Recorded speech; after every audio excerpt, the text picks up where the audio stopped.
Aloha, I'm Brad from Live Ukulele, and it's time for me to change the strings on this ukulele. I've been running these way past their date, and I thought I would take you along for the ride of how I change strings on this Bordessa tenor with a slotted headstock, because that's a little different than your standard ukulele headstock. All right, so what I've got going on here is I have the instrument in question. I put a towel down on my table, though normally I just change strings on my bed, but it's nice to have a surface that's not gonna scratch your ukulele all up. I have a pair of good old big toenail clippers. These are the best thing going as far as cutting and clipping strings go.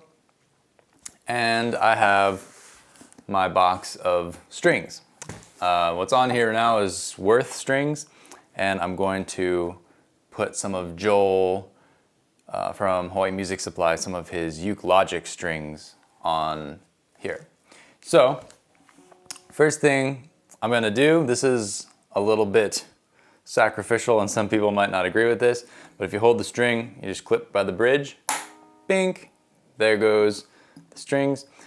And sometimes on like a vintage instrument or something that you might worry about the structural integrity with, you wouldn't want to do this. You might do just one string at a time, and certainly you wouldn't clip it so that, you know, there's that kind of explosion of tension. But I've seen Chuck do this on this instrument myself, so I'm not too worried about it. And in this case, I'm going to do all the strings at once. But you hold the long end of the string so that it can't fly up and zing you in the eyeball or something. And then this side is short enough that it's not going to flip back and scratch the top. So then all you're going to do is you're just going to pull out the old knots, make yourself a junk pile of old string parts. And then up top here in the headstock, all you're going to do is you fish the string around until you can get it out. And then it should come with a little bit of pulling. So once the strings are off, this is the best time you're going to get to clean the instrument. Use some instrument polish. I use the one from like Virtuoso, I think is the brand. And they have a cleaner and a polish, and you can do both. You can do also lemon oil on the fretboard. I've done that fairly recently, even though maybe it doesn't look like it. So I'm not going to bother with that right this sec. What I'm going to do is get out the new strings and see what we got going on here. Joel sent me a bunch of bulk strings, so I have made my own little packages. But what I use are the highest 3 strings from Uke Logic plus a Savarez KF95 for my low G string. So this will be what we're working with here. And the only bummer with this setup is that I'm gonna have to guess my string gauges. This is the most common type of tie bridge, is what it's called. And what it has is 4 holes along the back end here where each of the strings go, and it facilitates as kind of a stop block for a special knot that I'm going to show you how to tie. So you take one end of the string and you feed it through the respective hole that you're working on, and you leave like 1, 2, maybe 3 inches coming out the short end, the butt side of the ukulele here. And if you have a really extra long string, you can pull this through further and have more string to work with. But in this case, I don't have a whole lot of leftover up by the headstock, so I'm gonna be a little bit more conservative here. And to tie the knot, what's gonna happen is the short end goes towards the headstock on my side of the string, on the what would normally be ceiling side of the string as you're playing it. And then it's gonna wrap behind the long end and come back around towards the butt of the ukulele. So you have a loop that goes around like this, but it goes under the long end. All right? And so now you're pulling it back towards the butt of the ukulele. You're gonna bring the short end towards you, and this is all kind of a balancing act. You really, after doing it a few times, your hands just kind of know what to do. But you're gonna grab on top of the tie bridge, you grab the loop that is left over of the string crossing on top, and the short end is gonna come towards you and then back through the loophole. This is incredibly hard to show on a camera. I know lots of other people have done it successfully. I don't have a super fancy camera setup, so it kind of is what it is. If you really need to see this better, there's actually some really good demonstrations with a rope, which is very good for illustrating the purpose. I'll link to that in the description. For most strings, you're gonna do this twice, and you're gonna bring the short end towards you again and go through the loop again. And then you hold the short end and pull on the long end, and it'll cinch the knot up tight. And one of the more important things in this step is obviously you want your knot to kind of fall in line so that it looks nice, but also you want the last wrap or the last time the short end goes through the hole to end over the edge of the bridge corner. Because if the string exits the loop on top of the bridge, you don't have as much tension pulling it to hold the knot tight. Whereas if the short end pops out of the loop over the corner, the way the knot happens is the whole entire length of the long end of the string attached up at the headstock is actually pulling and holding the short end tight there at the very end, but only if it's over the corner. If it's not over the corner, there's not as much direct pressure to hold it. So that's basically the idea with this side of the instrument. All the other strings are the same. The only thing that might change is for the loop part where you're looping the string around and through the hole. You might do that 3 times for some really skinny strings. And often if you're using a wound string, you only need, especially if it's a fat wound string, you only need to go through once a lot of times. And it can be difficult to get the second loop in there. But this is an unwound low G, so that's not a problem for me, and I've done two times around through the loop. All right, so now we're looking at the headstock side of things. We have our loose string that we've already tied down at the bridge. And what's gonna happen here is kind of what I wanna focus on in this video is how I tie the headstock side of the string, all right? And so with a slotted headstock, you have the tuning post is inside the slot. So it's a little bit more difficult to work around, but in the long run, I think it gives you a more secure tuning point because of the way you can knot the string here. But what you need to do is the very first step is to turn the tuning peg so that your string has easy access kind of along the plane it's already flying on coming from the bridge so that the string can just go right through without having to bend or fish it around at some sort of weird angle. So if you get the string so that it pulls right through, then you're in better shape than if you had the post pointing in a different direction and the hole was popping out somewhere else. From here, what you're gonna do is take the short end of the string on this side of the string, right? Not on the bridge side. On the headstock side, you have this loose end of string pointing towards the ground as seen from my view here. And what you wanna do is get the short end, the loose end, and pull it back up through the slot so that now it is coming out the top and has gone through the peg and now comes back out the top on my side. All right? And depending on which side of the headstock you're working on, these directions are going to reverse because now you're going to pull the loose end towards you and fish it under the long end of the string here so that it goes under.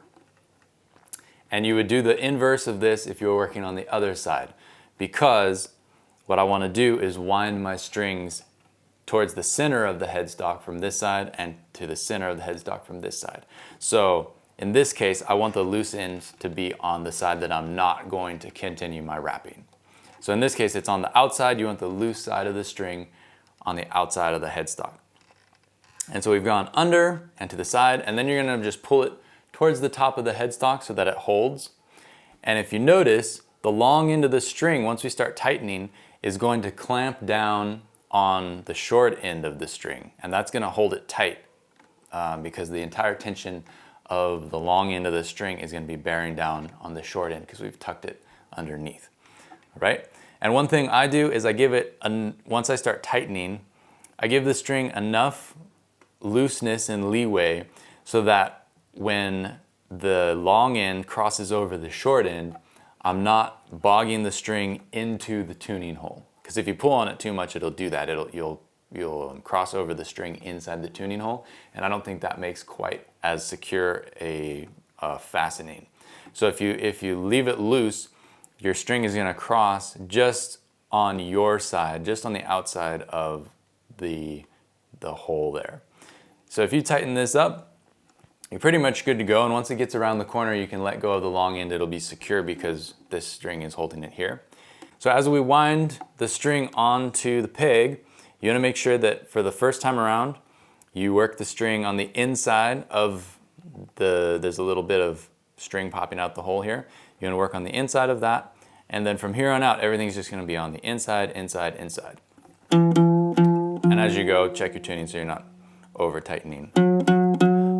One thing to pay attention to is that a lot of times with these slotted headstocks, if you wind kind of with crazy winds, you might have gaps in how the string is wrapped around the peg. You don't really want that. You want it to all be nice and tidy and pulled tight against itself so that the string isn't crossing over and actually rubbing on the inside of the headstock here, because that will happen if you wind it loosely to the middle. You'll have all your wraps right up against the edge of the slot and the string will rub. So that's the idea. And you can see that the loose end of the string is no longer pulling this way. It's actually pointing kind of back towards me, but that's okay because it's still trapped under the string and is still holding itself tight. So that's basically it. I'm gonna go through the rest of the strings and see if I need to fill in any gaps in my instructions here.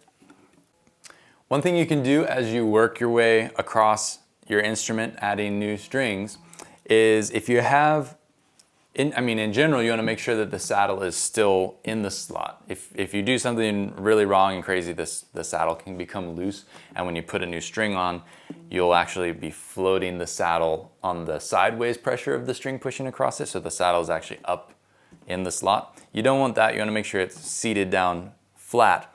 And if you have an under saddle pickup, you doubly want to make sure that the saddle is really pushed down, and you can even, when the strings are loose, pull them up and make sure the saddle is seated all the way in the slot.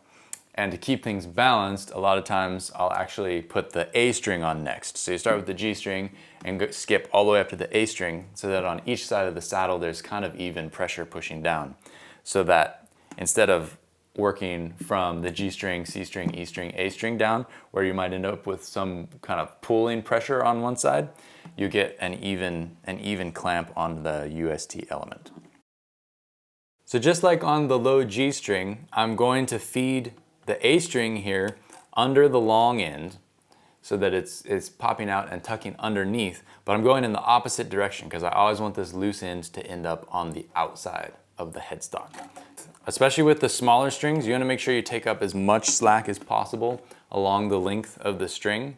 So it's nice to kind of help feed it and tighten your knot as you go, because with the smaller strings, it takes more wraps around the tuning peg to bring it up to pitch.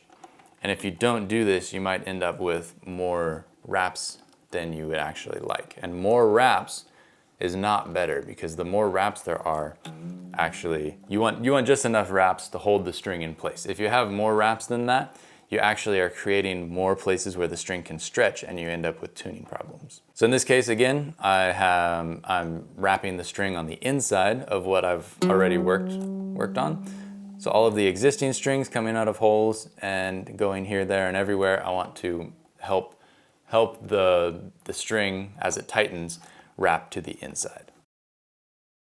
Now we're down to the point of Brad trying to guess which gauge is which. I think this is the C string, so we're gonna do that next. It should probably go without saying that as you work, you wanna make sure that you get the strings into the nut slots.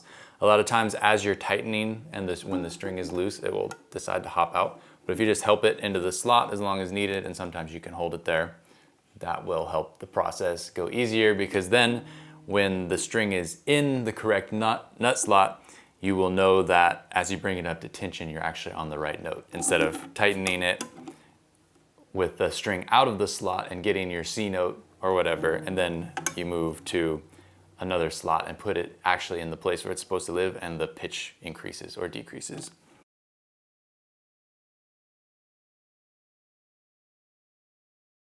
All right, so I've got these strings all attached. They're tight enough to hold themselves in place so that the knots down here stay snug, and up here the strings aren't trying to jump off the tuning pegs.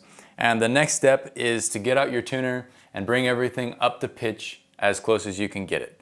This step takes time because the strings will continue to stretch even as you tune, but if you can get them approximate, then they'll at least be pulling at their optimal pitch on the knots and on the tuning pegs to try and settle everything in as quickly as possible.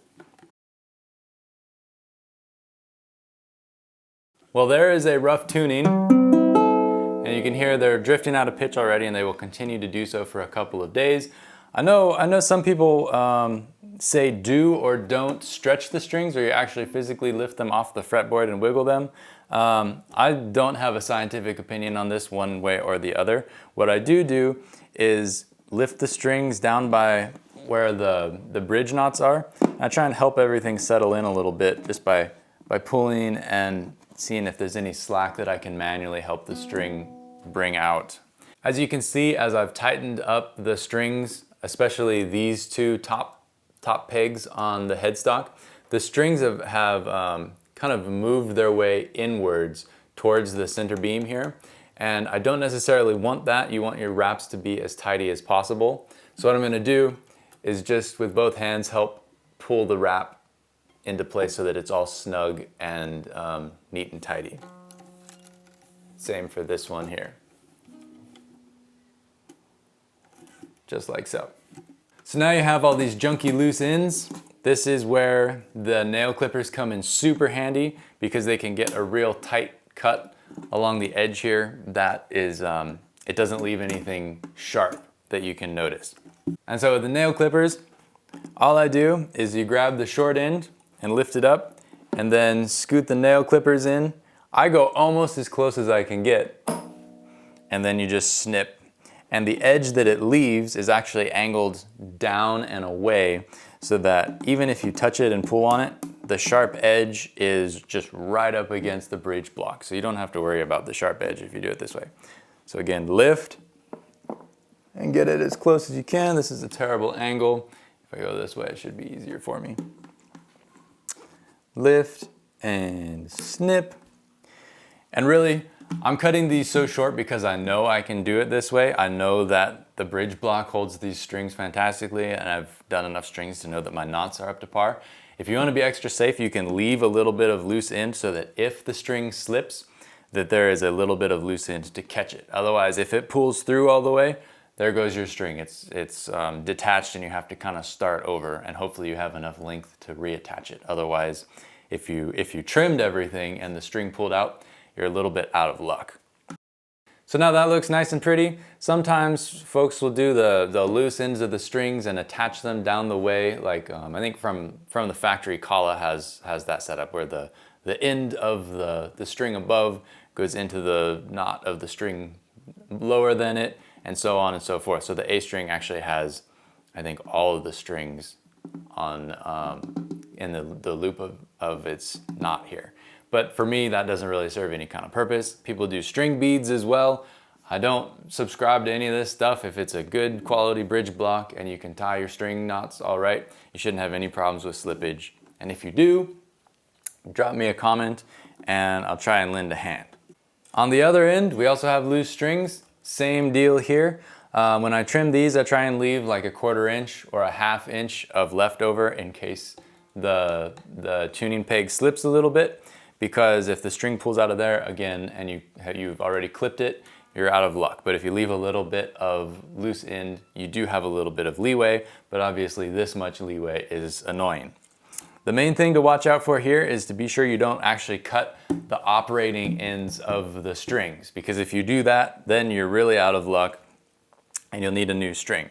So in this case, a lot of times what I'll do is if the string is on the upwards side of the tuning peg, my trimmers actually fit nicely into the slot here, and I'll just hold the loose end and put my clippers straight down. Just kind of go like that.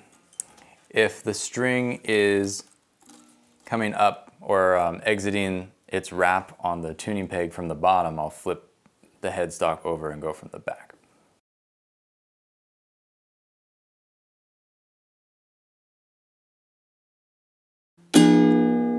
All right, so there we have it. Got new strings on, they're still slipping. Over the next few days, I'm just gonna continue to tune and retune these strings, and eventually they will fall into place. If you're using fluorocarbon strings, this will usually happen faster than if you're using like Nile gut or nylon strings, just from the point that the fluorocarbon strings have a lot more mass to them, and they kind of reach their stopping point sooner than the nylon strings do.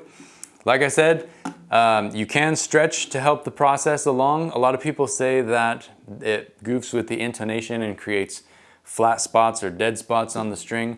I've done both over the years, and maybe yanking on them really hard does affect the intonation after a while. But it's sort of one of those things. If you don't need to play like immediately, it's probably nice to just tune the strings up, let it sit in the case, and come back and retune it every hour or so for the first day, and that should get you into a pretty stable spot.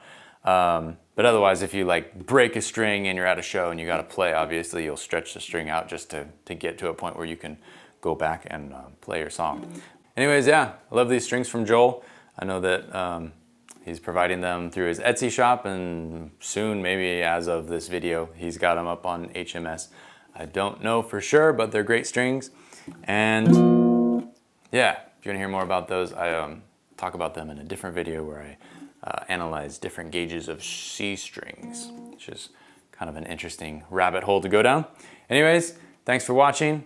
Check out the description for links to the really obvious rope tying version of the bridge knot. That's super helpful for seeing what is actually happening there. So until the next video, aloha.